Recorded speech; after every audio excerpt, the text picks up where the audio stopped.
बिस्मिल्लाहिर्रहमानिर्रहीम। अस्सलाम वालेकुम। आज 31 मार्च और दिन है इतवार का। मैं ये यानी इस महीने की ये मेरी आखिरी वीडियो है, क्योंकि आज इंशाल्लाह मैं एतकाफ़ बैठ रहा हूँ और अब आपके साथ मुलाकात जो है वो ईद के बाद होगी। तो मैं ज़रा बात करना चाह रहा था कि इस वक्त तक की जो पॉलिटिकल सिचुएशन है, तो आगे ईद के बाद मुझे मंजरनामा क्या नज़र आ रहा है। क्या ईद के बाद हालात बेहतरी की तरफ जाएंगे या जूं के तूं रहेंगे, हालात मज़ीद ख़राब होंगे। और शहर इक़्तिदार में हर वक्त ये बात चलती रहती है कि मार्शल लॉ भी लग सकता है, तो क्या वाकई मार्शल लॉ भी लग सकता है? इन तमाम चीज़ों पर बात करते हैं। पहले मार्शल लॉ पर बात कर लेते हैं। देखिए, मसला यह है कि मार्शल लॉ की ज़रूरत क्यों है। जब शरीफ ख़ानदान अवेलेबल है, जब वो हर लानत अपने मुँह पर लेने के लिए तैयार हैं, जब वो हर कालक अपने मुँह पर मलने के लिए तैयार हैं, जब वो पाकिस्तान के अंदर हर गलाजत खबासत हर घटिया हरकत करके और अपने सर लेने के लिए तैयार हैं, तो फिर फ़ौज को मार्शल लॉ लगाने की क्या ज़रूरत है।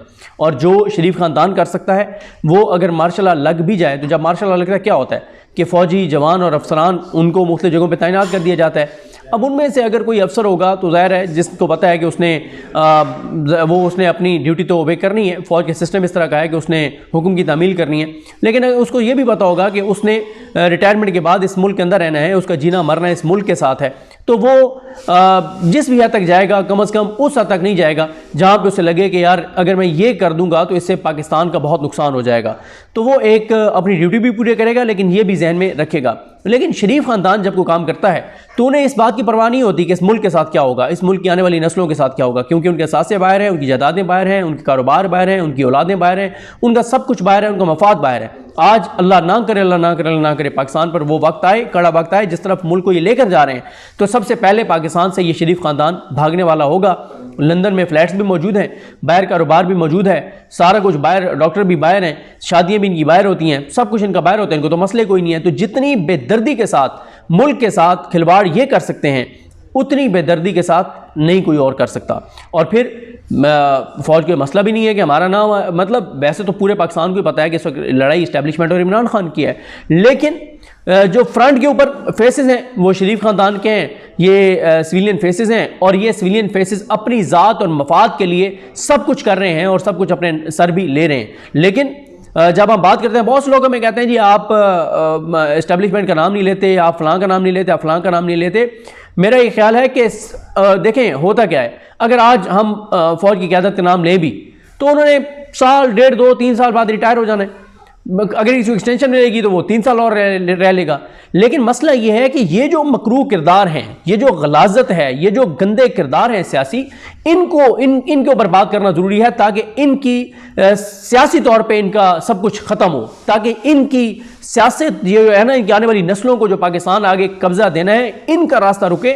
उधर तो चलें, आज जो क़यादत बैठी है उनका इमरान खान के साथ ज़ाती मसला है और सबके ज़ाती सर्वाइवल का मसला है, तो वो ठीक है, वो जाएंगे, कोई और आएगा तो चीज़ें उम्मीद है कि चीज़ें ठीक हो जाएंगी। लेकिन इनका मसला यह है कि ये जब तक रहेंगे, इनकी आने वाली नस्लें जब तक रहेंगी, तब तक पाकिस्तान इससे ज़्यादा बुरे हालात में होगा। क्योंकि जब किसी का, अगर मैंने इस मुल्क के अंदर रहना ही नहीं है तो मुझे क्या लेना देना, ये मुल्क जाए भाड़ में जाए, मैं तो कहूँगा जो मर्जी हो इस मुल्क के साथ। लेकिन अगर मुझे पता हो कि मेरे अपनों की कब्रें यहाँ पे हैं, मैंने दफन यहाँ पे होना है, मेरी नस्लों ने यहाँ पे रहना है, हमारे पास कोई बाहर के वीज़े नहीं है, हमारे पास बाहर की नेशनलिटीज़ नहीं है, हमने जाना कहीं नहीं है, तो मुझे तकलीफ़ होगी इस मुल्क के बारे में बात करते हुए, सोचते हुए, कुछ करते हुए कि नहीं यार ये मुल्क है जिसमें हमारी आने वाली नस्लों ने रहना है, तो इसलिए हमें इस मुल्क का एहसास करना चाहिए। तो जिनका इस मुल्क के साथ लेने देने ही कोई नहीं है और वो आते हैं इस मुल्क को नोचने के लिए आते हैं, लूटने के लिए आते हैं, और ज़ाहिर है इस वक्त वो पिछले 18 माह में जो इन्होंने हुकूमत की उसमें देख लें, कोई एक चीज़ बताएं जो इन्होंने मुल्क के लिए की हो। लेकिन इनकी अपनी ज़ात के लिए इन्होंने नैब केसेस ख़त्म करवाए, अदालतों को मैनेज किया, अपने सारे इश्तिहारी, फरारी, मफरूर, भगोड़े, लूट मार करने वाले, डाकू, सारे के सारे ये पाकिस्तान वापस लेके आए अदालतों के ज़रिए। और हाँ, अदालतें इन्होंने मैनेज नहीं की, वो इस्टेब्लिशमेंट ने मैनेज की इनके लिए, क्योंकि ज़ाहिर है जब इस्टेब्लिशमेंट और शरीफ ख़ानदान का मफाद ज़ाहिर है एक दूसरे से मफाद वाबस्ता है, तो फिर होता है आप उनके लिए कुछ ऐसी चीज़ें करते हैं जो गैर आईनी है, वो आपके लिए वो चीज़ें करते हैं जो ठीक नहीं होती। और ये उसी तरह से होता है जब ऊपर बैठे हुए कुमंदा नीचे वाले से कोई एक या 2 गलत काम करवाता है, तो 1-2 गलत काम जब वो करवाता है तो फिर वो 10 काम अपनी मर्जी के गलत काम करता है। बिल्कुल इसी तरह से जैसे एक DPO है, वो एक SHO से गलत काम करवाता है 3-4, अब SHO को पता है कि मैं सिक्योर हूं, मेरा कोई कुछ नहीं कर सकता, फिर वो SHO 50 काम अपने 2 नंबर करेगा, पैसे लेके गलत कार्य करेगा। उसे पता है कि भैया अब ये DPO मुझे नहीं हटा सकता क्योंकि इसका तो कच्चा चट्टा मेरे पास है। और वो फिर नहीं वो कुछ कर सकता DPO उसका। तो इसी तरह से शरीफ ख़ानदान जब इस्टेब्लिशमेंट के कहने पे इमरान खान के हवाले से कुछ चीज़ें कर रहा है तो फिर वो 50 चीज़ें अपनी भी गलत कर रहा है। उसे पता है कि अब इस्टेब्लिशमेंट और शरीफ खानदान का कॉन्फिडेंस भी ये है कि इस्टेब्लिशमेंट के पास हमारे अलावा ऑप्शन कोई नहीं है, हम पाकिस्तान को लूटें, नोचें, बर्बाद करें, तबाह करें, अपनी ज़ात अपनी अरबों रुपए बनाएं, जो मर्जी हम करें, जिस तरह मर्जी हम मुल्क के साथ खेलें, हमारा कोई कुछ नहीं कर सकता क्योंकि इस्टेब्लिशमेंट हमारे साथ है। और इस्टेब्लिशमेंट हमारे साथ है तो अदलिया तो वैसे हमारी गोद में, अदलिया तो वैसे हमारे हाथ में, अदलिया तो वैसे हमारे जेब में। क्योंकि ज़ाहिर है अब आप देख रहे हैं कि काजी फाइज साहब की सूरत हाल आपने देख ली है। अभी आप ज़रूर देखें कल जो मतीउल्लाह जान साहब और असनात मलिक साहब, क्योंकि ये वो दो बड़े नाम हैं जिन्होंने हमेशा काजी फाइज ईसा साहब को सपोर्ट किया, लेकिन वो अब ये बात मान रहे हैं कि काजी फाइज साहब की असलियत सामने आ रही है। बल्कि मतीउल्लाह जान साहब तो कह रहे हैं कि ये तो फिर वही बात हुई कि हम जो पहाड़ खोदते रहे उसमें से एंड में निकला तो चूहा निकला। तो ये सूरत हाल है। ईद के बाद क्या होगा?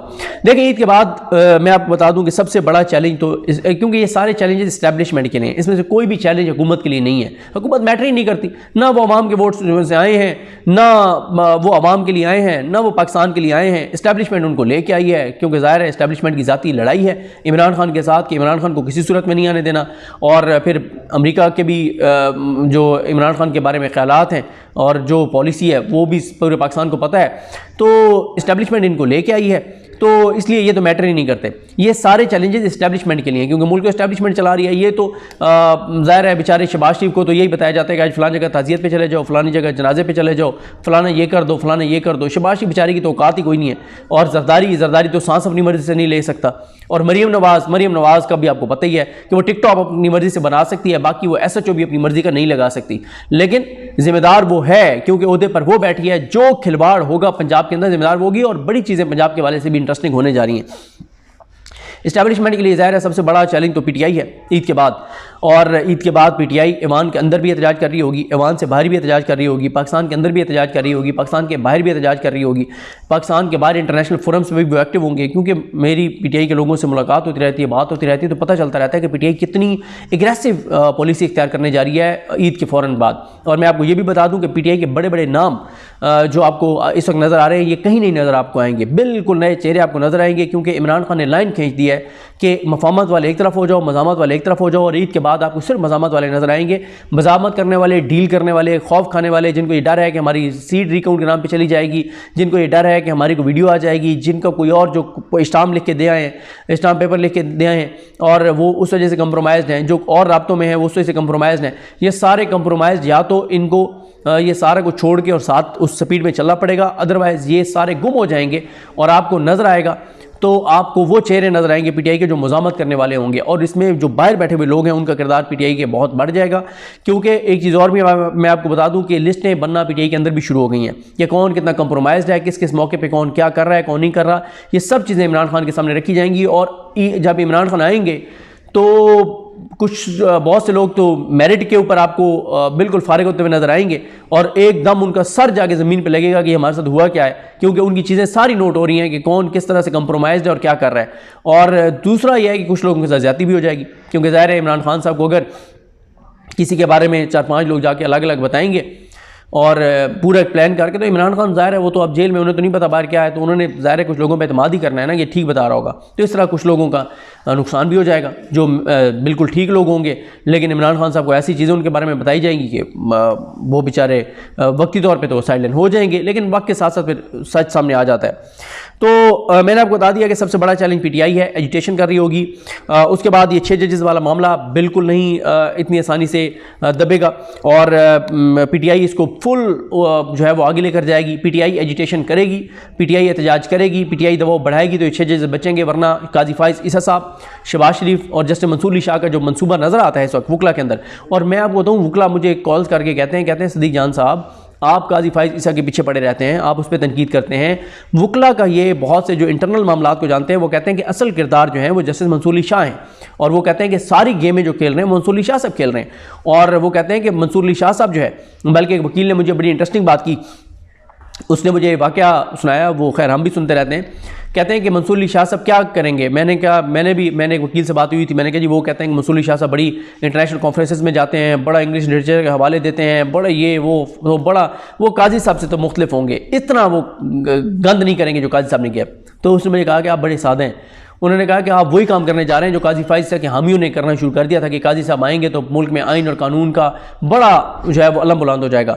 उन्होंने मुझे कहा कि भाईजान मंसूर अली शाह साहब का जो दौर होगा वो ऐसे होगा कि जैसे उन्होंने कहा कि कफन चोर जो था जब वो मरने लगा तो उसने अपने बेटे को कहा कि बेटा मेरे मरने के बाद कोई ऐसा काम करना कि लोग कम से कम मेरी तारीफ़ करेंगे, यार वो बहुत अच्छा था।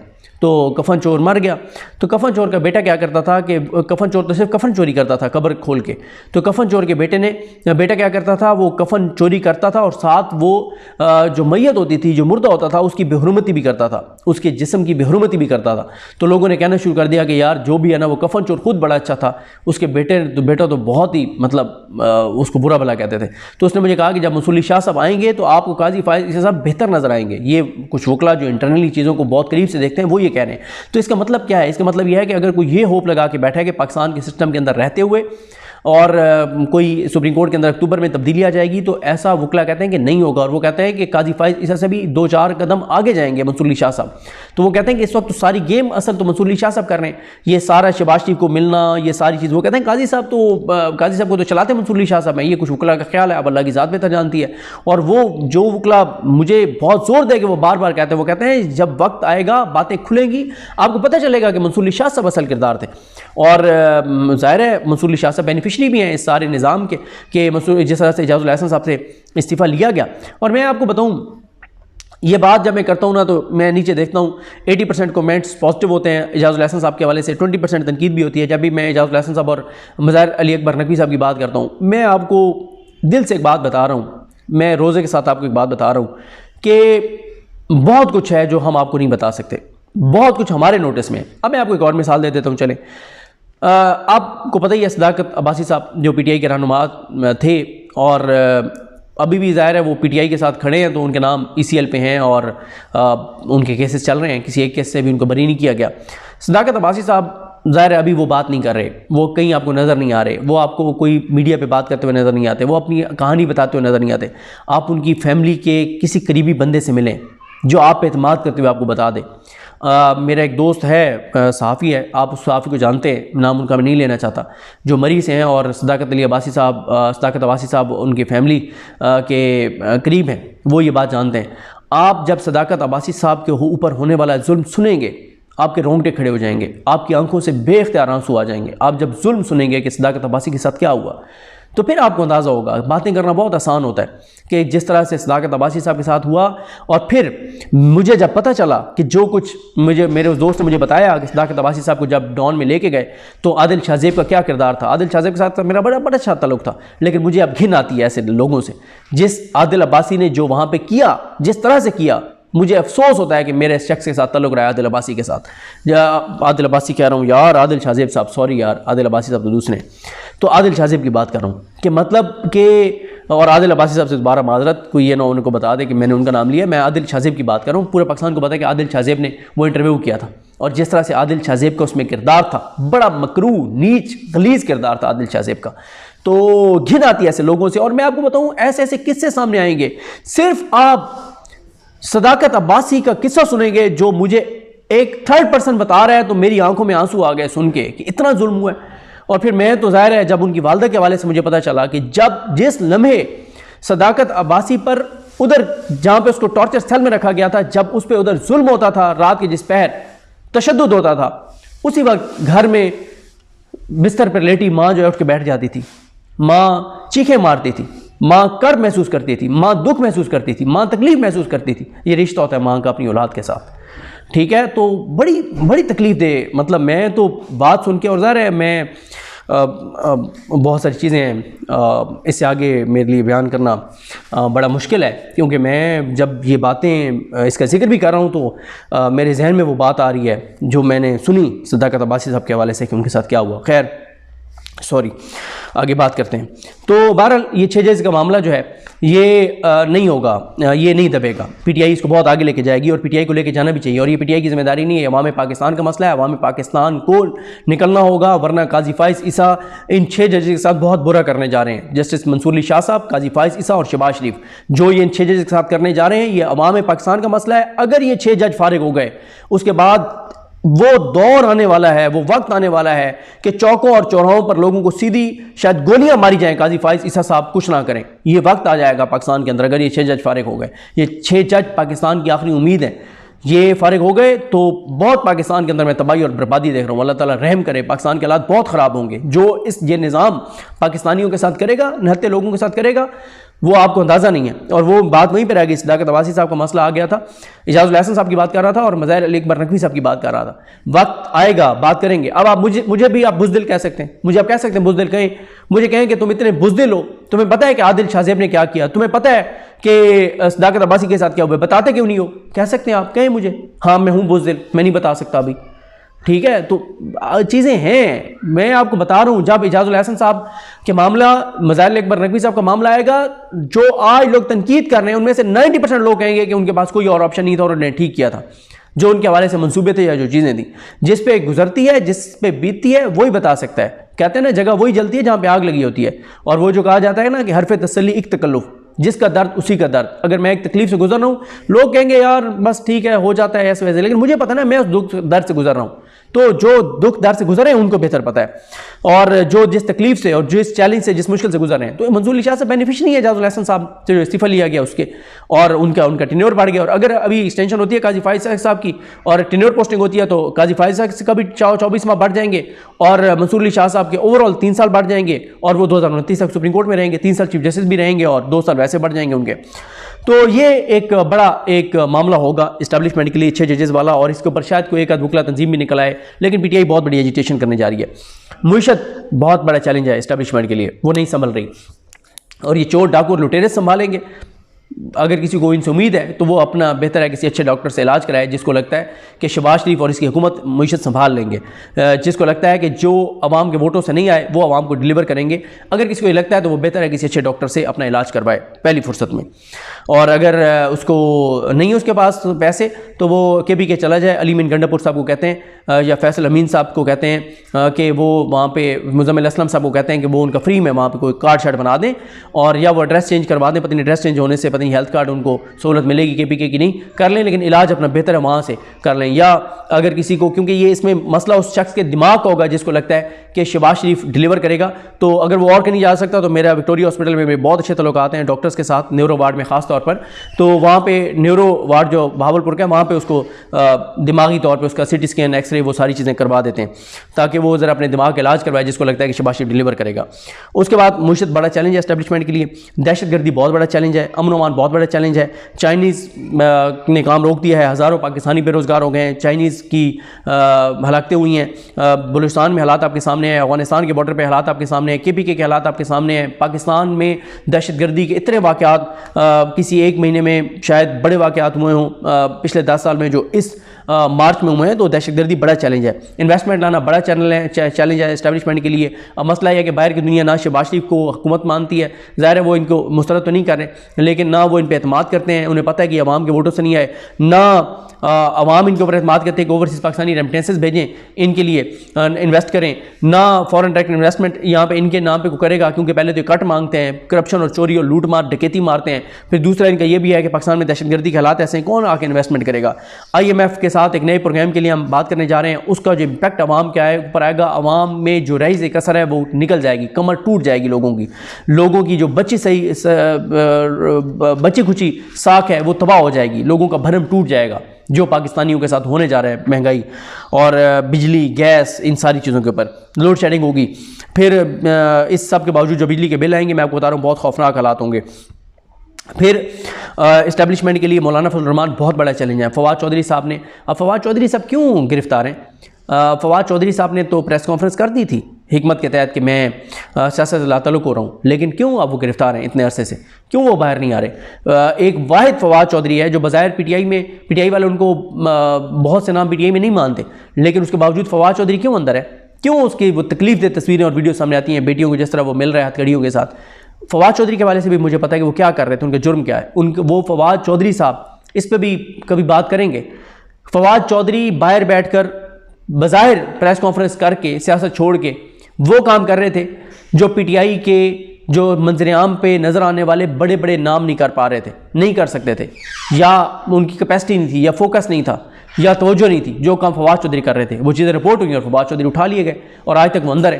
तो बड़ी, मैंने आपको कहा ना कि हमारे पास इतनी इतनी चीज़ें हैं लेकिन हम बुज़दिल हैं, अभी हम नहीं बता सकते, या कुछ लोगों की वजह से नहीं बताते कि यार उनके लिए मसाइल ना हो इसलिए भी नहीं बताते। उसके बाद वो कहते हैं कि अच्छा हाँ सॉरी, मौलाना फजल रहमान चैलेंज है जीडीए उनके, मतलब अब आप देखें ना, पहले 14-15 जमातें इक़्तिदार में थी, अब पीपल्स पार्टी भी वजारतें नहीं ले रही। वैसे इक़्तिदार में है वो, लेकिन वो वजारतें वो भी नहीं ले रही, सिर्फ नूली की हुकूमत है। लेकिन पीटीआई सड़कों के ऊपर होगी, मौलाना फजल रहमान सड़कों के ऊपर होंगे, जीडीए साथ होगी, अचकज़ई की हमायत होगी, मेंगल साहब की हमायत होगी, जमात इस्लामी थोड़ी या ज़्यादा उनकी हमायत होगी। जमात इस्लामी क्योंकि सिस्टम के अंदर रह के आजकल वो करती है, जमात इस्लामी ज़्यादा लाइन क्रॉस नहीं करती इदारों के हवाले से। सिर्फ आप उनको देखते हैं जो सेनेटर मुश्ताक साहब हैं, उन्होंने कमाल कर दिया, तारीख रकम के, उन्होंने दलेर आदमी है। या उधर हाफिज़ नईम उरमान साहब हैं जो कराची के इशूज़ के ऊपर खुल के बात करते हैं। बाकी आपको जमात इस्लामी नज़र आती है, हाँ कच्चे के डाकुओं के ऊपर भी सराजुल साहब गए हैं, लेकिन ओवरऑल इस्टेब्लिशमेंट के हवाले से मोहतात पॉलिसी है जमात इस्लामी की, बिल्कुल जमात इस्लामी लाइन क्रॉस नहीं करती। अदालतों में केसेस का एक सैलाब आएगा, बहुत मामला अदालतों में आएंगे, ट्रिब्यूनल्स में समातें हो रही होंगी, ये जो सीटें छीनी गई हैं, हुकूमत के अंदर इख्तिलाफात की सूरत हाल आपके सामने है कि क्या हो रहा है, किस तरह से कभी कमेटी बनाई जाती है, कभी तोड़ी जाती है, नोटिफिकेशन होता है, वापस लिया जाता है, वो आपके सामने है। पंजाब हुकूमत सिर्फ टिकटॉक पे चल रही है, वो भी बड़ी चीज़ें पंजाब हुकूमत की आने वाली हैं ईद के बाद। केपीके और वफाक में तल्लुकात कशीदा हो सकते हैं, और साथ ही है कि अब ये सारी चीज़ें देखें, इमरान खान बड़ा चैलेंज है, इमरान खान को ज़्यादा देर जेल नहीं रखा जा सकता। अब इस सारी सूरत हाल में इस्टेब्लिशमेंट के पास ऑप्शन क्या है कि इस्टेब्लिशमेंट क्या करे, क्या एक बार फिर पकड़ कर शुरू कर दे, क्योंकि अगर इस्टेब्लिशमेंट पकड़ कर दोबारा शुरू करती है तो कोई भी चीज़ ट्रिगर करेगी और हालात बिल्कुल हाथ से निकल जाएंगे। तो हो सकता है पकड़ कर शुरू हो, लेकिन वो सिलसिला भी मुझे फिर ज़्यादा देर चलता हुआ नज़र नहीं आ रहा। अब अगर ये सारी चीज़ें बताने के बाद इस्टेब्लिशमेंट के लिए चैलेंजेस बेशुमार हैं, लेकिन इस सब में डिपेंड करता है पीटीआई पर कि वो, और मौलाना फजल रहमान पर कि वो एजिटेशन कितनी स्ट्रॉन्ग करते हैं, कितनी ज़्यादा करते हैं, एक्टिविटी कितनी ज़्यादा होती है, अवाम कितने ज़्यादा निकलते हैं। अगर इस पूरी एजिटेशन में 10 दिन के लिए अगर हम बात करें कि 10 दिन में को 15-20 लाख लोग मुख्तलिफ मौके पे निकल आए, 15 से 20 लाख लोग, यानी 1% अगर आप करें तो 24 करोड़ में 24 लाख होंगे, 24 लाख लोग निकल आए, पुरअमन एहतजाज, कोई गमला ना टूटे, कोई पौधे को नुकसान ना पहुंचे, किसी रोड को बंद ना करें, पुरअमन एहतजाज के लिए निकल आए ना 24 लाख लोग, तो अवामी राज कायम हो जाएगा। सिर्फ 24 लाख लोग निकलेंगे, अवामी राज कायम हो जाएगा। लेकिन ये जो होती है वो जो मैंने आपको कहा ऑप्शंस का कहा कि हाँ मुझे ये लगता है कि एक बार शायद हालात बहुत ख़राब हो सकते हैं, लेकिन वो हालात ख़राब आखिरी बार होंगे, उसके बाद हालात बेहतरी की तरफ जाएंगे, क्योंकि अब गुंजाइश किसी के पास नहीं है। तो लिहाजा डिपेंड पीटीआई पर करता है, उनकी एजिटेशन पर करता है, अवाम के रिस्पॉन्स पर करता है।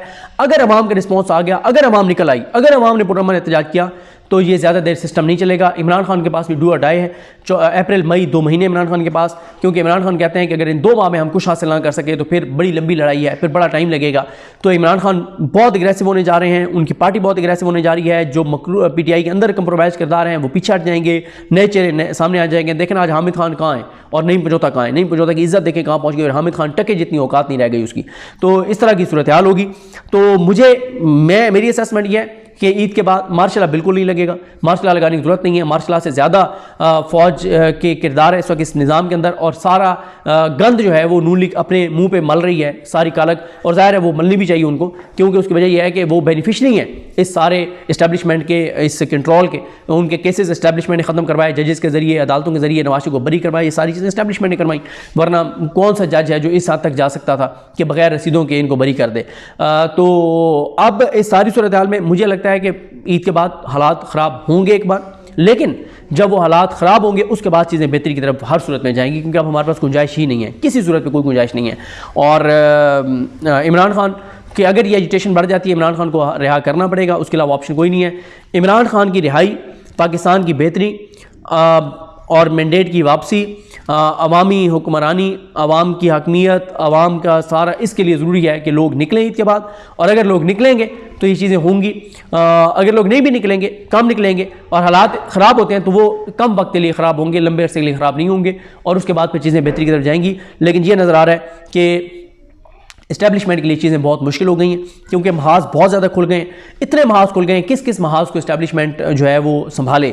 और ईद के बाद मैं जो देख रहा हूँ, इतने महाज पीटीआई खोलने जा रही है, इतने महाज खोलने जा रही है कि इस्टेब्लिशमेंट एक तरफ भागेगी, दूसरी तरफ आएगी, तीसरी तरफ आएगी। ज़ाहिर रियासत होती है, रियासत बहुत ताकतवर होती है, लेकिन जब महाज 100 खुल जाएँ और फिर तो चीज़ें उस तरह नहीं होती। और फिर जब जजेस अपने पाँव पे खड़ा होने शुरू कर दें, और ये भी जाते जाते बता दूं, कुछ जजेस और बोलने के लिए तैयार हैं, कब बोलेंगे यानी वाला वक्त बताएगा। अभी तो वो दोबारा खौफजदा हो गए जो काजी फाइज ईसा और मंसूर अली शाह सब कर रहे हैं कि उन्होंने जो 6 जजेस के हाथ पाँव बांध के हुकूमत के आगे डाल दिया उनको, तो डर गए होंगे वो जजेस, लेकिन किसी न किसी मौके पे वो बोलेंगे। तो ये सारे सूरत हाल है। मुझे अपनी दुआ में याद रखें, अल्लाह ताला आपका हामी नासिर हो, मैं आप मेरी दुआ में रहेंगे। मुझे अपनी दुआ में याद रखें। ईद के बाद आपसे मुलाकात होगी। अल्लाह हाफ़िज़।